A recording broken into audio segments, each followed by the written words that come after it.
أعوذ بالله من الشيطان الرجيم. بسم الله الرحمن الرحيم. رب اشرح لي صدري ويسر لي أمري واحلل عقدة من لساني يفقه قولي. رب زدني علما. رب زدني علما. رب زدني علما آمین. امید ہے کہ آپ تمام خیر و عافیت سے ہوں گی، اور الحمدللہ دوسرے ہفتے کی آج ہماری دوسری کلاس ہے، اور اس شیڈول کو دوبارہ آپ کے سامنے رکھنے کا مقصد یہی ہے کہ ابھی تک الحمدللہ ہم اپنے کورس کے بالکل مطابق چل رہے ہیں، اور امید ہے کہ جو آپ کو ہوم ورک دیا گیا سورۃ البلد کی 10 آیات ماشاءاللہ آپ لوگ نے کلاس میں حفظ کی، اکثر طالبات نے اس کو سنایا، آپ لوگ کے میسیجز آئے کہ آپ اس کو ماشاءاللہ پڑھ رہی ہیں، تو یہ بات قابل ہمارے لیے خوشی کی بات ہے، اور خود آپ کے لیے بھی کہ ماشاءاللہ جو 2 گھنٹے آپ اس کلاس میں پڑھ رہے ہیں، پھر اس کا ہوم ورک اس کو اپنی نمازوں میں، جو کہ اصل اس کورس کا مقصد اور پرپس ہے، وہ پورا ہو رہا ہے بحمداللہ۔ آج پچھلی کلاس کے اندر تجوید کے اندر ہم نے صفات کا بیان اور اس کی اقسام کے متعلق کچھ چیزیں ہم نے ڈسکس کی تھیں، جو کہ ایک بیسک تعارف تھا۔ اچھا، اس کی ریکارڈنگ میں ایک چیز کی تصحیح کی گئی ہے کہ دوران لیکچر ایک چیز میں کنفیوز ہو گئے تھے اس کی اقسام بیان کرنے کے اندر، یعنی کہ وہ امثال، دوسری امثال کی مثالیں بتائی، تھوڑی سی وہاں کے حروف آ گئے تھے، تو اس کو انشاءاللہ آج لیکچر میں کور کیا جائے گا۔ اس کے ساتھ ہی کچھ نوٹس آپ کو گروپ میں بھیجے گئے ہیں، جس سے بہت ہی آسان سوال جواب والے انداز کے اندر صفات کا بیان ہے، تو اس کو بھی انشاءاللہ آپ لوگ ریڈ کیجیے گا، پڑھیے گا، سمجھیے گا، تو وہاں سے بھی ان نوٹس سے بھی انشاءاللہ آپ کو بہت استفادہ ہوگا۔ اس کے ساتھ ہی آج انشاءاللہ ہم سورۃ البلد کو مکمل کریں گے، جو کہ آیت نمبر 11 سے لے کر 20 تک ہے بحمداللہ۔ اس سفر میں یہ آپ کی دوسری صورت ہے جو کہ آپ لوگ نے مکمل طور پہ حفظ کی ہے۔ اس کے ساتھ ہی آج جو ہمارا تجوید کے حوالے سے ہماری بات چل رہی تھی، صفات کا بیان، اس کو ایک دفعہ ہم دوبارہ پیچھے سے ایک دفعہ ریپیٹ کر لیتے ہیں، اور اس کو ایک آسان سمری کے انداز میں ہم یہاں پر دیکھتے ہیں اور سمجھتے ہیں۔ بیچ میں اگر آپ کا کوئی بھی سوال ہو تو آپ کو بالکل اجازت ہے کہ آپ بلا جھجک اپنا مائک اوپن کر کے اس کو پوچھ سکتے ہیں۔ اچھا، اس سے پہلے ہم اپنی کلاس شروع کریں، امید ہے کہ جو ہمارا فرسٹ ڈے کا ہمارا سبق تھا مخارج، اصول مخارج، اس کو آپ روزانہ کلاس میں آنے سے پہلے ضرور دیکھا کریں جب بھی آپ کی کلاس شروع ہو، تاکہ وہ مخارج آپ کی ڈے بائی ڈے ازبر ہوں۔ اور مجھے اندازہ ہے کہ آپ لوگ کی مصروفیت میں آپ لوگ کو شاید بعض اوقات اتنا وقت نہیں ملتا ہو کہ آپ اس کو یاد رہے یا نہ رہے، تو کلاس میں ہم اپنی انشاءاللہ یہ ضرور رکھیں گے کہ ہر کلاس شروع ہونے سے قبل آپ کو کم از کم 4 سے 5 منٹ ضرور دیے جائیں، اور آپ سے یہ ریکویسٹ کی جائے کہ آپ ان مخارج کو جو ہے ایک نظر ضرور دیکھیں، تاکہ اگلا جو بھی ہم سبق پڑھیں تو ہمارے ذہن میں جو اس کا بیسک اصول ہے وہ ضرور ہو۔ تو اس کے لیے بھی آپ کو دوبارہ ٹائم دیا جاتا ہے، آپ وہاں اپنے نوٹس کھولیں اور وہاں سے ان مخارج کو ایک دفعہ ضرور دیکھیے۔ جزاک اللہ۔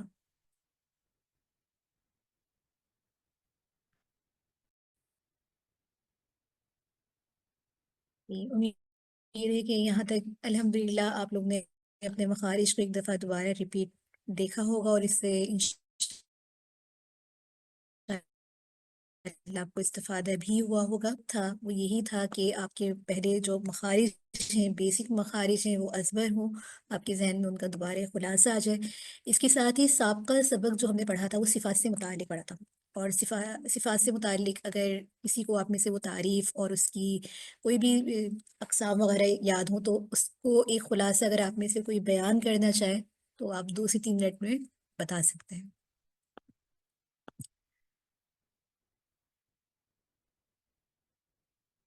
جی، کوئی ہے؟ اگر مائک اوپن کرنے میں بھی مشکل ہے، جی ٹھیک ہے، کوئی بات نہیں ہے، اس کو دوبارہ ریپیٹ کر دیتے ہیں تاکہ آپ کو ازبر ہو جائے، اور نوٹس ضرور دیکھیے گا، اس سے انشاءاللہ آپ کو ضرور فائدہ ہوگا۔ صفات سے متعلق ہم نے یہی پڑھا تھا کہ حروف کو مخرج سے ادا کرتے وقت اس میں جو پائے جانے والی کیفیت ہوتی ہے، اس کیفیت کو صفت کہتے ہیں۔ صفت صفات کی جمع ہوتی ہے، اور صفت کی بھی پھر 2 قسمیں ہم نے پڑھی، صفت لازمہ اور صفت عارضہ۔ صفت عارضہ کا انشاءاللہ بیان ہمارے اگلے ہفتے کے اندر ہوگا۔ صفات لازمہ کیا ہوتی ہیں، اس کے متعلق ہم نے یہ بات پڑھی تھی کہ وہ کیفیت جو حروف میں ہمیشہ پائی جاتی ہے، اگر وہ ادا نہ ہو تو حروف حروف نہ رہے گا بلکہ وہ ناقص رہے گا۔ اس کی مثال ہم نے کچھ اس طریقے سے پڑھی تھی، جیسے کہ مثال کے طور پہ آپ یوں دیکھیں کہ صاد، اب ہم صاد پڑھتے ہیں، اب اگر اس میں دال کی آواز نہ پائی جائے جو کہ اس کی صفت ہے، تو یہ صاد کا مخرج صحیح طور پہ ادا نہیں ہوگا۔ اس کے ساتھ ہی ہم نے یہاں یہ بات بھی پڑھی تھی کہ پھر صفات لازمہ بھی جو حروف میں لازم طور پہ پائی جاتی ہیں، اس کی بھی دو اقسام ہم نے پڑھی سمجھی، کہ صفات لازمہ متضادہ اور صفات لازمہ غیر متضادہ۔ متضاد کا معنی ہوتا ہے کسی چیز کی ضد تقابل، تو صفات لازمہ متضادہ سے مراد وہ ہے کہ حروف میں پائی جانے والی وہ کیفیتیں، لازمی کیفیتیں جو اپنے مطلب میں ایک دوسرے کے بالکل اپوزٹ مقابل ہوتی ہیں۔ اب مقابل ہونے سے کیا مراد تھا؟ کہ مقابل ہونے سے مراد ہم نے یہ بات سمجھی کہ یہ مطلب ہے کہ نہ تو کوئی حروف ان سے خالی ہو اور نہ ہی کوئی حروف میں وہ دو متقابل صفتیں جمع ہو، اور دونوں میں سے کسی ایک صفت کا ہر حروف میں پائے جانا ضروری بھی ہو۔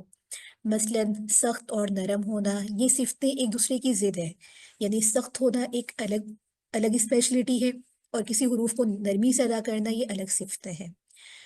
تو کوئی بھی، یعنی کہ ایسے حروف 19 حروفوں میں سے کوئی حروف ان دو صفتوں سے خالی نہیں ہو سکتا، یعنی کہ ایسا نہیں ہو سکتا کہ کوئی حروف نہ سخت ہو نہ نرم ہو، بلکہ ایک صفت اس میں ضرور پائی جائے گی، یعنی کہ سخت ہونا اور نرم ہونا۔ تو یہاں پر وہ اس کا تقابل، مقابلے کا مطلب اس میں یہاں پر یہ ہے۔ اس کے ساتھ ہی ہم نے صفات لازمہ کا ایک مختصر سا جامع تعارف میں یہ بات پڑھی تھی کہ جو صفات لازمہ متضادہ ہوتی ہیں وہ کتنی ہیں؟ وہ تقریباً 10 ہیں، یعنی کہ یہ 5 کیفیتیں جن میں تقابل ہے، یہ 10 قسمیں بنتی ہیں۔ ان کے نام اکثر اسٹوڈنٹس ہمیں بتا رہے تھے کہ انہیں بہت زیادہ مشکل لگ رہے، تو آپ ان کو نام پڑھنے سے قبل نا ان کی کیفیت کو، ان کی کنڈیشنز کو سمجھیں، تو وہ چیزیں پھر جب آپ نام پڑھیں گے تو انشاءاللہ، جیسے ہمس پڑھا تھا، جہر پڑھا تھا، شدت پڑھا تھا، وہ نام پڑھنا آپ کے لیے سمجھنا آسان ہوگا، کیونکہ ہم یہاں پر یہ تعارف پڑھ کر سمجھنے کا مقصد یہی ہے کہ حروف تو بعض دفعہ ایک ہی ہوتے ہیں، جیسے ہم نے دیکھا کہ تا، دال، تھو ایک ہی طریقے سے ادا ہو رہا ہے، لیکن ان تینوں کی ادائیگی کا طریقہ بہت ڈفرینٹ ہے، بہت ہی مختلف ہے۔ اور وہ مختلف کیوں ہو رہا ہے؟ جیسے تا، او، تو ایک کو ہم ذرا پر کر کے پڑھ رہے ہیں، یعنی کہ اس میں تفخیم ہو رہی ہے، اور کچھ حروف میں ترقیق ہو رہی ہے، یعنی کہ نرمی سے ادا کرنا۔ تو یہ کیوں ہو رہا ہے؟ کیونکہ ان حروف کی وہ اسپیشلٹی ہے۔ تو یہاں پر جو 10 کیفیتیں بنتی ہیں وہ اس طریقے سے بنتی ہیں کہ آواز اونچی اور نیچی، کیونکہ یہ کیفیتیں ایک دوسرے کی بات ذہن میں رکھیں، جو صفات لازمہ متضادہ ہیں ان میں ایک دوسرے میں تقابل ہوتا ہے۔ تو وہ تقابل کس طریقے سے ہو سکتا ہے؟ پہلی قسم کیا ہے کہ آواز اونچی یا نیچی ہونا، آواز میں سختی نرمی ہونا، آواز باریک یعنی کہ باریک یا موٹا ہونا، منہ بھر کر یا منہ کھول کر نکلنا، آواز پھیلنے یا ایک بالکل دانتوں کو جما کے رکھنے والی کیفیت ہونا۔ تو یہاں پر اب ان کے نام اور کچھ تعریفات تھیں جس میں ان حروف کو جمع کیا گیا تھا، جیسے کہ پہلے ہم نے پڑھا تھا ہمس، ہا میم سین۔ آپ کے نوٹس میں یہ بات بالکل واضح طور پہ لکھی ہوئی ہے، آپ ان کو دیکھیں گی بھی تو یہ لیکچر اور یہ تعارف آپ کو سمجھ میں آئے گا کہ حروف کی ایسی آواز جس میں پستی پائی جاتی ہے، ایسے حروف 10 ہیں۔ اچھا، عربی میں علم التجوید کی جو بڑی بڑی کتابیں قرہ حضرات نے لکھی ہیں، جو اب تک اہل عرب پڑھتے پڑھاتے ہوئے آ رہے ہیں، تو وہاں پر ان حروف کو یاد کرنے کا بہت اچھا طریقہ یہ ہوتا ہے کہ وہ ان حروف کو کسی ایک ورڈ میں جمع کر دیتے ہیں۔ جیسے کہ یہاں پر یہ 10 حروف ہیں، تو انہوں نے ان 10 حروف کو جمع کر دیا، جیسے فا، ہا، سا، ہا، شین، خو، صاد، سین، کاف، تا۔ آپ اپنے نوٹس بھی کھولیں تو وہاں پہ یہ مل جائیں گے انشاءاللہ۔ تو ان حروف میں آپ دیکھیں کہ جیسے فا ہے، اب فا یہ ہمس ہے۔ ہمس کیا کہ آواز ایسی طریقے سے ادا ہو کہ اس میں ایک آواز میں پستی پائی جائے، جیسے فا۔ اب اس کو جب ہم پڑھ رہے تو آواز آپ کی اوپر نہیں آ رہی ہے بلکہ نیچے کی طرف جا رہی ہے، تو یہ ہمس کہلاتا ہے۔ اب جہر ہے، جہر جو ہم نے پچھلی کلاس میں بھی پڑھا تھا کہ اس کی بالکل ضد ہے۔ جہر یعنی کہ آواز میں ایسی قوت کے ساتھ نکلنا کہ اس میں ایک بلندی پائی جاتی ہے۔ تو ان 10 حروف کے علاوہ آپ پہلے ایک ایک قسم کے حروف کو یاد کریں گے تو دوسری قسم کو یاد کرنا، اس کے حروف کو سمجھنا بہت آسان ہوتا ہے۔ اب ان حروف کا مجموعہ کیا تھا؟ فَحَسَّهُ شَخْصٌ سَكَتَ۔ اب ان 10 حروف کے علاوہ باقی جتنے بھی 19 حروف بچتے ہیں نا، وہ سب جہر میں آتے ہیں۔ جیسے با، با دیکھ لیں آپ۔ اب با میں اگر آپ دیکھیں تو وہ بالکل ہمس کے اپوزٹ ہے، جہر ہے۔ کیسے؟ کہ یہاں پر با جب آپ پڑھ رہے ہیں تو یہاں پر آواز میں بلندی آ رہی ہے، آواز بلند ہو رہی ہے، جبکہ ہمس کے جتنے بھی حروف ہوتے ہیں اس کے اندر کیا ہوتا ہے کہ آواز آپ کی سلو نیچے ہوتی ہے۔ یہاں تک یہ 2 مثالیں آپ کو سمجھ میں آئی، تاکہ جب آپ حروف اور مخارج کی ادائیگی کر رہے ہو آپ کو یہ بات پتہ چلے کہ کسی حروف میں آواز تو اٹھ رہی ہے، کسی میں آواز نیچے آ رہی ہے، کسی میں آپ یہ تو کہہ رہے کہ یہ دانتوں والے حروف ہیں، دانت تو زبان سے لگ رہی ہے، لیکن دال اور یہ 2 الگ الگ آوازیں کیسی ہیں؟ تو آپ اس صفت کا مقصد سمجھیں کہ یہ حروف میں جو صفات پائی جاتی ہیں ان کی وجہ سے ان کے اندر، ان کے ساؤنڈ میں، ان کے مخرج تو ایک ہی ہے لیکن اس کی صفت الگ الگ ہے۔ یہاں تک یہ بات کلیئر ہے تو ہم تھوڑا سا آگے چلتے ہیں۔ میسج میں آپ ٹائپ کر کے بتا دیجیے۔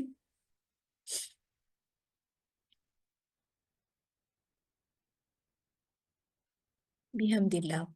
اچھا، اس کے ساتھ ہی صفات لازمہ میں سے ایک چیز آتی ہے شدت، یہ بھی اس کی قسم ہے تیسری۔ تو شدت کیا ہوتی ہے؟ حروف کی آواز میں ایسی سختی ہو کہ سکون کی حالت میں آواز بند ہو جائے۔ یہ حروف ایسے 8 ہوتے ہیں اور ان کو بھی اگر آپ اپنے نوٹس میں دیکھیں تو پورا ایک مجموعہ لکھا ہوا ہے۔ اجادو کا قطبتا، الف حمزہ یعنی جیم دال کاف قوف قو با تا۔ اب ان حروف کو جب آپ اپنے سامنے رکھیں اور اس کی تعریف کو اس کے اوپر فٹ کریں تو آپ کو کچھ چیز سمجھ میں آئے گی۔ شدت کیا ہے؟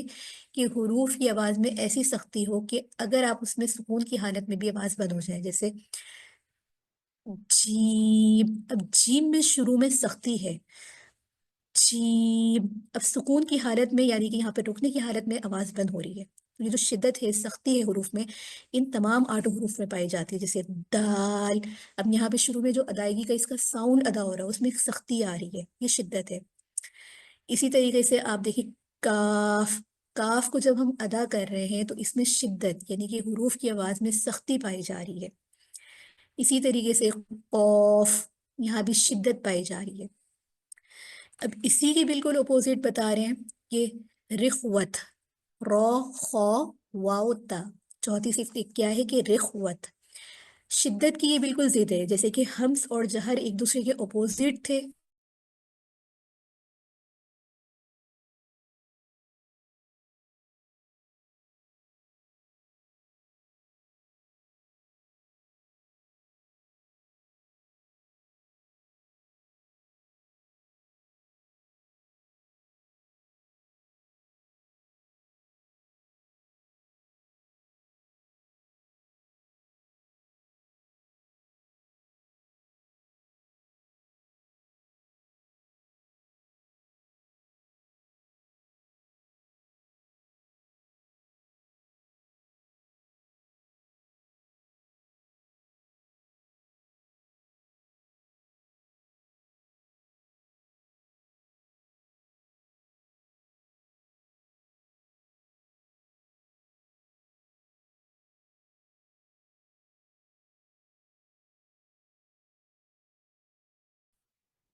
بسم اللہ الرحمن الرحیم۔ تو ہماری بات چل رہی تھی مخارج کے اعتبار سے جو ہم بات کر رہے تھے، تو یہاں پر تھوڑی سی ڈسکنیکٹ ہو گیا تھا، تو اس بات کو یہیں سے کنٹینیو کرتے ہیں کہ آپ دیکھ رہے ہیں کہ جس طریقے سے حمز اور جہر کے اندر ہم نے دیکھا کہ ایک دوسرے کے بالکل اپوزٹ تھے، اسی طریقے سے شدت اور رخوت، اب آگے جو حروف ہم دیکھ رہے ہیں یہ بالکل شدت کے اپوزٹ ہے۔ یعنی کہ شدت میں حروف میں ہم نے کیا دیکھا کہ ان 8 حروف کے اندر جو ہے سختی پائی جاتی ہے جب حالت سکون میں آواز بند ہو جائے۔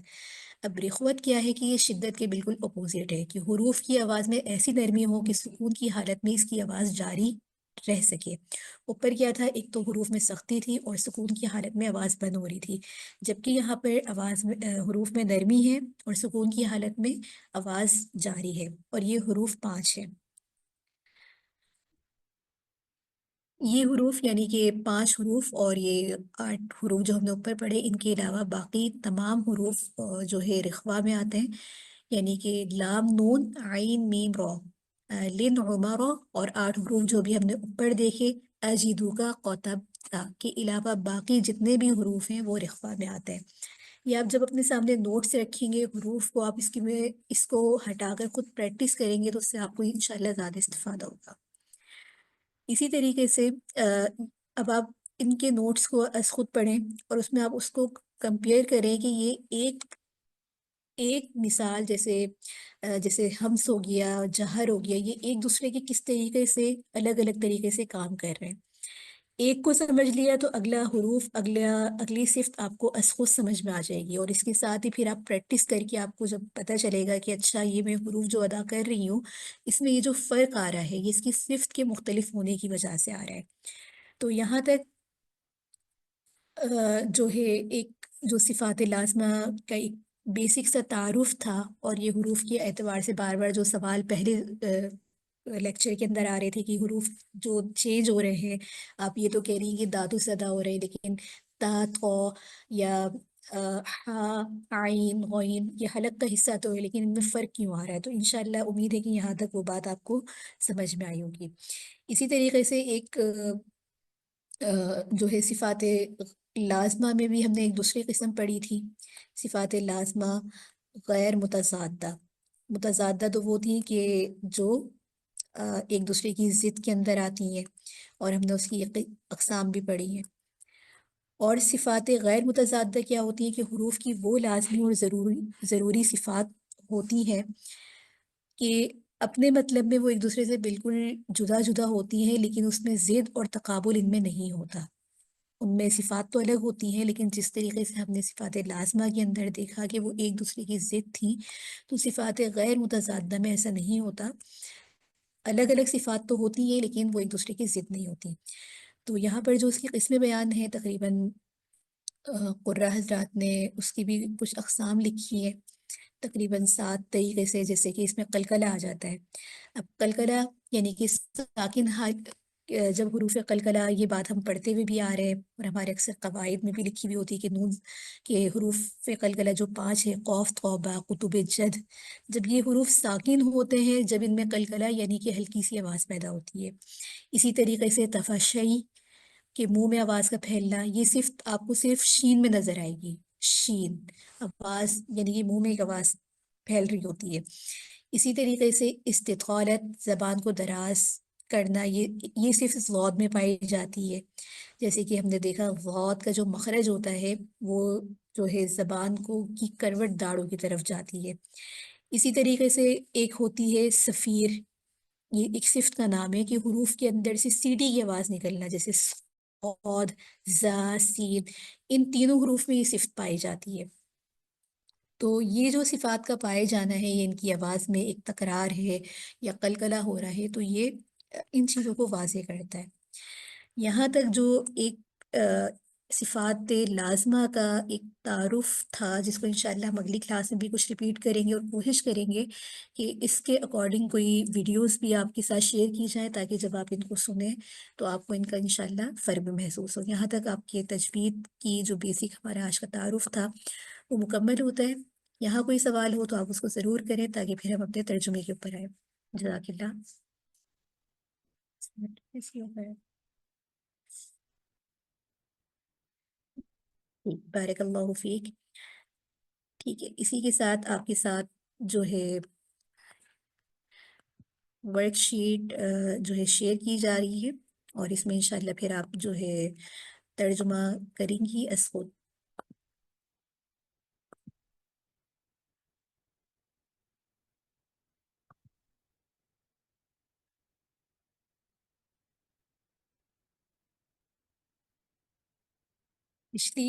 پچھلے سبق میں ہم نے الحمدللہ 10 آیات کی تھی، آج ہمارا جو ہے 11ویں آیات سے ہے۔ بسم اللہ الرحمن الرحیم، چاہیں تو اپنے مصحف بھی کھول لیجیے اور چاہیں تو آپ کی اسکرین آپ کے ساتھ شیئر کی جا رہی ہے، اس میں آپ اپنا لفظی اور بامحاورہ ترجمہ ضرور دیکھیں۔ فَلَقُتَحَمَ الْعَقَبَةَ، فلا تو نہیں، اقتحم، فلقتحم وہ داخل ہوا، اقتحم داخل ہوا، عقبہ دشوار گزار گھاٹی میں، عقبہ گھاٹی کو کہتے ہیں۔ انشاءاللہ اس کی جو مکمل ایک جامع تفسیر ہے جس سے اس بات کا مطلب سمجھ میں آئے گا، وہ تفسیر میں آپ دیکھیے گا۔ فلا تو نہیں، فلقتحم وہ داخل ہوا تو وہ نہیں داخل ہوا، عقبہ دشوار گزار گھاٹی میں، وما ساتھ ساتھ آپ اس کو پڑھیں، چاہے آپ کے مائک میوٹ ہے لیکن اس کو ساتھ ساتھ پڑھیں تاکہ حروف کی پریکٹس ہو اور مخارج جو شروع میں آپ کو دکھائے گئے دوبارہ تو وہاں سے آپ دیکھیں واو میم اور صفات کو اس میں سمجھیں۔ وما اور کس چیز نے، ادراکا خبر دی آپ کو، ادراکا خبر دی آپ کو، ما کیا ہے، عقبہ، عقبہ قوف با عین کے مخارج پہ غور کریں، دشوار گزار گھاٹی۔ وما اور کس چیز نے، ادراکا خبر دی آپ کو، ما کیا ہے، عقبہ دشوار گزار گھاٹی۔ فکو چھڑانا، فکو چھڑانا، رقبہ کسی گردن کا، فکو رقبہ کسی گردن کا چھڑانا، او اطعام، او اطعام یا کھانا کھلانا، فی یوم دن میں، فی میں یوم دن، ذی مسغبہ مسغبہ بھوک والے، او اطعام فی یوم ذی مسغبہ یا بھوک والے دن کھانا کھلانا۔ یتیمن کسی یتیم کو، ذا مقربہ رشتہ دار، ذا مقربہ رشتہ دار کسی رشتہ دار یتیم کو، او مسکینن یا مسکین یعنی کہ محتاج کو، ذا متربہ خاک نشین، او مسکینن ذا متربہ یا خاک نشین محتاج کو۔ ثم پھر، کان وہ ہو، من الذین ان لوگوں میں سے جو، آمنو ایمان لائے، وتواصوا اور انہوں نے ایک دوسرے کو وصیت کی، بالصبر صبر کی، وتواصوا اور انہوں نے ایک دوسرے کو وصیت کی، بالمرحمہ رحم کی۔ دوبارہ اس آیت کا لفظی ترجمہ دیکھتے ہیں۔ ثم کان ثم پھر، کان وہ ہو، من الذین ان لوگوں میں سے جو، آمنو ایمان لائے، وتواصوا اور انہوں نے ایک دوسرے کو وصیت کی، بالصبر صبر کی، وتواصوا اور انہوں نے وصیت کی ایک دوسرے کی، بالمرحمہ رحم کی۔ یعنی کہ ترجمہ یہاں پر کیا ہو رہا ہے، پھر یہ کہ وہ ان لوگوں میں سے ہو جو ایمان لائے اور جنہوں نے ایک دوسرے کو صبر کی وصیت کی اور ایک دوسرے کو رحم کی وصیت کی۔ اولئک اولئک یہی لوگ ہیں، اصحاب المیمنہ، اصحاب المیمنہ دائیں بازو والے، دائیں ہاتھ والے، یہی لوگ ہیں دائیں والے ہیں، یہی لوگ دائیں بازو والے ہیں۔ والذین کفروا والذین اور وہ لوگ، کفروا جنہوں نے کفر کیا، انکار کیا، بآیاتنا بآیاتنا ہماری آیات کا، ہم وہی، اصحاب المشأمہ مشأمہ بائیں بازو والے۔ دوبارہ اس کا ترجمہ دیکھیے لفظی، والذین اور وہ لوگ، کفروا جنہوں نے انکار کیا، بآیاتنا ہماری آیت کا، آیات کا نشانیوں کا، آیات کا، ہم وہی، اصحاب المشأمہ بائیں بازو والے ہیں، اور جن لوگوں نے ہماری آیات کا انکار کیا وہی بائیں بازو والے ہیں۔ علیہم ان پر، نارم آگ ہوگی، نار آگ کو کہتے ہیں، مؤصدہ بند کی ہوئی، مؤصدہ بند کی ہوئی، علیہم ان پر، نارم آگ ہوگی، مؤصدہ بند کی ہوئی، ان پر بند کی ہوئی آگ ہوگی۔ یہاں تک اس کا لفظی اور با محاورہ بھی ہو گیا، لیکن ایک دفعہ اس کا با محاورہ ترجمہ دوبارہ دیکھ لیتے ہیں آیات کا، پھر انشاءاللہ آپ میں سے کوئی ایک طالبہ کر لیں گی۔ فَلَقُتَحَمَ الْعَقَبَةَ،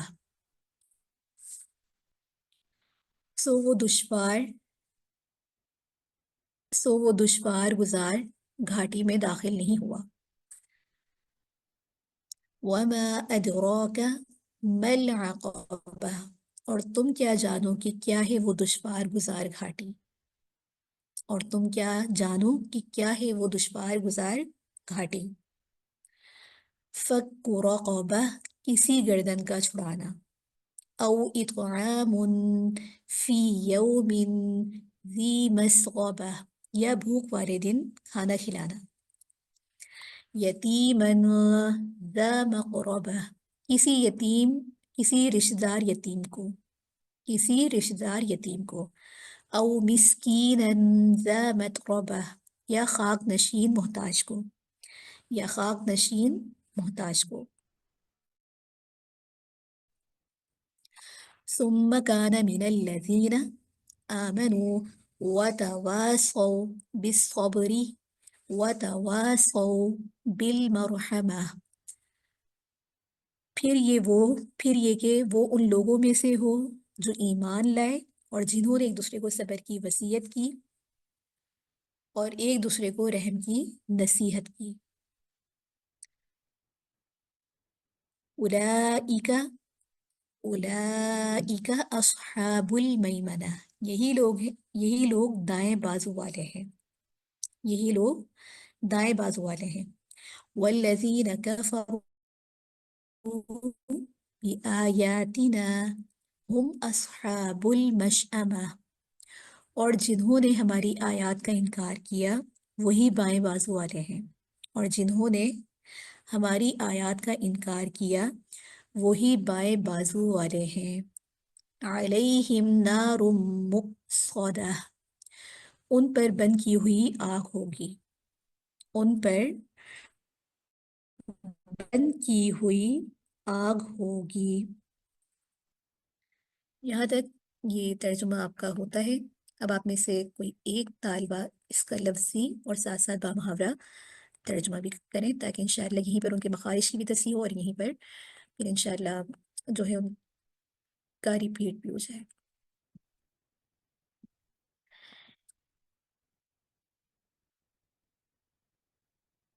جی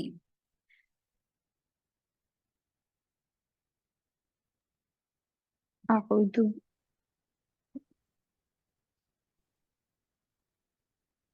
جی آپ کی اعوذ آواز آ رہی ہے۔ باللہ من الشیطان الرجیم، بسم اللہ الرحمن الرحیم۔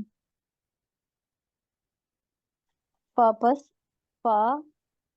پس لا نہیں، یہ مجھے ٹھیک سے نظر نہیں آ رہا، اقتحم العقبہ، فلقتحم العقبہ، فا پس لا نہیں، اقتحم وہ گئے یا رکے، العقبہ گھاٹی میں۔ جی عقبہ، تو یعنی کہ گھاٹی بھی یہاں پر کیا ورڈ استعمال ہوا ہے، اس کو دوبارہ دیکھیں، دشوار گزار گھاٹی گزار میں، تو نہیں وہ داخل ہوا دشوار گزار دشوار گھاٹی میں۔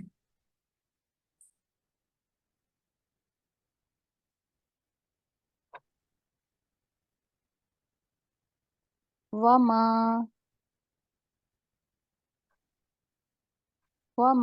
ادراک ما العقبہ، اور ما – کس نے ادراک خبر دی، ماں کیا ہے العقبہ دشوار گزار گھاٹی، اور کس نے خبر دی یا تم کیا جانو کہ وہ دشوار گزار گھاٹی جو ہے وہ کیا ہے؟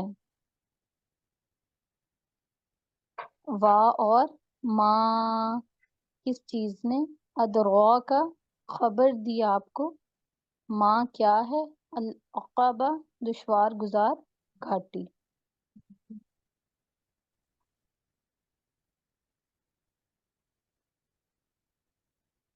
فکو رقبہ،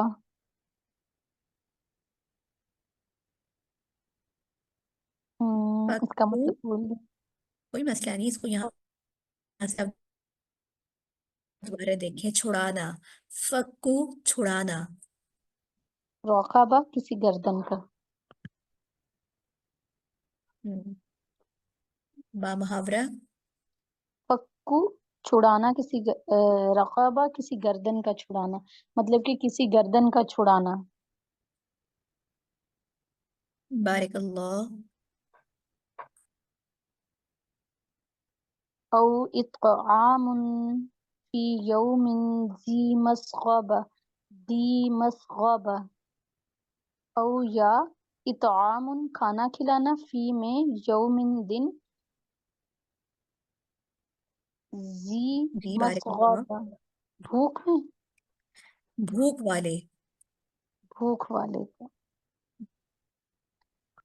یا بھوک والے دن کھانا کھلانا، یا کھانا کھلانا، یا کھانا کھلانا، یا بھوک والے دن کھانا کھلانا، بارک اللہ، بھوک والے دن کھانا کھلانا۔ یتیمن ذا مقربہ، یتیمن کسی یتیم کو، ذا یا مقربہ رشتے دار کو، جی مقرب قریب، قرابت دار، رشتہ دار، کسی رشتہ دار یتیم کو، کسی رشتے دار یتیم کو، او یا،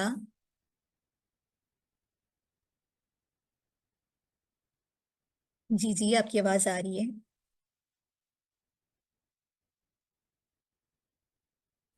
او مسکینا ذا متربہ،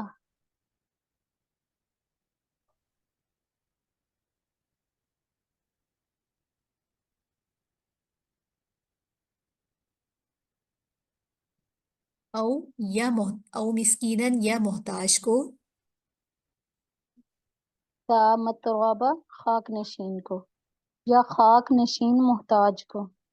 بارک اللہ فیک،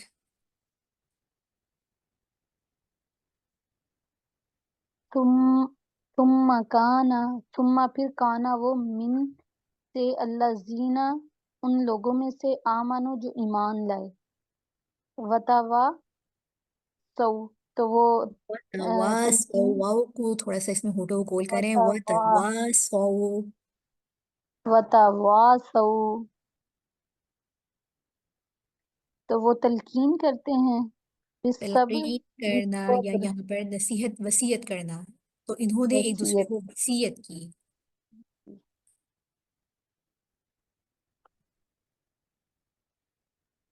بالصبر صبر کی، وتواسو اور وصیت کی، بالمرحمہ، مرحمہ کا مطلب اور وتواصوا اور ایک دوسرے کو وصیت کی، تاکید کی، نصیحت کی، سب معنی اس کے ہو سکتا ہے، بال بالمرحمہ، رحم کی، بالمرحمہ رحم رحم کی، کھانے کی، رحم کی، رحم کھانے کی ایک ہی مطلب ہے، اوکے، بالمرحمہ رحم کھانے کی جو ہے وہ تلقین کی، ہم، اولئک وہی لوگ،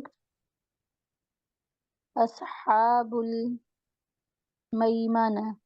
اور وہی لوگ جو ہیں، اصحاب وہی لوگ یا صاحب ہیں وہ، المیمنہ دائیں ہاتھ والے، والذین اور وہ لوگ، کفروا جنہوں نے کفر کیا، بھی آیاتنا ہماری آیات کا، اصحاب وہی لوگ ہیں، مشأمہ بائیں ہاتھ والے، علیہم نار علیہم ان پر، نار آگ ہے، مؤصدہ بند کی ہوئی، اور انہی پر مؤصدہ، ہے وہ